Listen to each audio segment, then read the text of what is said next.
बिस्मिल्लाहिर्रहमानिर्रहीम। अस्सलाम वालेकुम दोस्तों, अपनी नेक्स्ट वीडियो के साथ आपको वेलकम करता हूँ अपने इस चैनल में। दोस्तों, जैसे कि आप जानते हैं कि हर माशरे में, ख़ास तौर पे तरक्की याफ्ता माशरे में जो है वो सर्वे एक बहुत अहमियत का हामिल अब हो चुका है।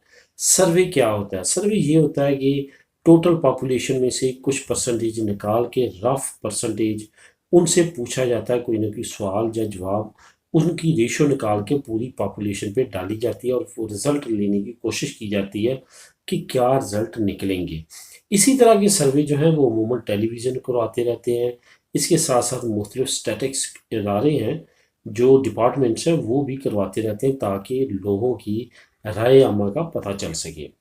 इसी तरह की राय आमा दोबारा लेने की कोशिश की है कुछ मुख्तलिफ डिपार्टमेंट्स ने, और उन्होंने वाजे किए हैं अपने दादोशुमार। उनका कहना था कि अगर इस वक्त रेफरेंडम हो तो आप हैरान रह जाएंगे कि कितनी बड़ी तादाद में यूरोपीय यूनियन में शामिल होने के लिए लोग वोट डालते हैं। यहाँ पे आपको ये भी बताता चलूँ कि बहुत सारे लोग जिन्होंने ब्रेक्सिट के लिए वोट वोट डाला था, अब वो भी अगेंस्ट हो चुके हैं और उनका कहना है कि हुकूमत बुरी तरह नाकाम हो चुकी है। इनकी कोई भी प्लानिंग नहीं थी कि इन्होंने किस तरह से डील करना है इन प्रॉब्लम्स को, ख़ास तौर पे जो शार्टेज हो रही है, food shortage, petrol shortage, labour की शार्टेज और हर तरह के डिफरेंट डिपार्टमेंट्स में मुख्तलिफ नौइयत की शार्टेज जो कि तमाम यूरोपीय यूनियन से जुड़ी हुई थी। इसके बाद महंगाई बहुत ज़्यादा बढ़ चुकी है क्योंकि इन्फ्लेशन रेट भी इस वजह से बढ़ा, डिमांड सप्लाई में फ़र्क पड़ा।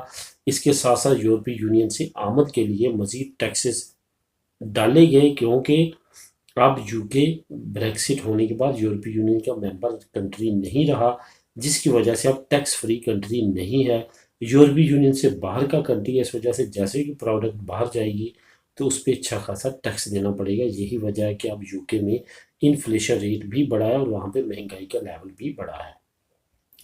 इस तमाम सिचुएशन को देखते हुए इस वक्त जो सिचुएशन है वो यही है कि यूके की जो आम पब्लिक है वो यही चाहती है कि इन तमाम प्रॉब्लम्स का हल एक ही है कि यूरोपीय यूनियन में वापसी की जाए, और मुख्तलिफ सर्वेज में भी यही शो हुआ है।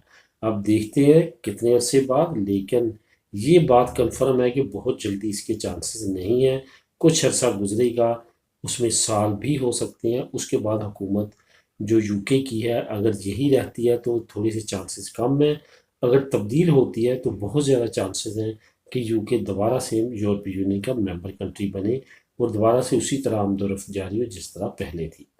दोस्तों, जैसे कि नई अपडेट आएगी वो भी आप लोगों के साथ इंशाल्लाह ताला शेयर करूँगा। मिलेंगे नेक्स्ट वीडियो में नई न्यूज़ अपडेट के साथ। अल्लाह हाफिज़।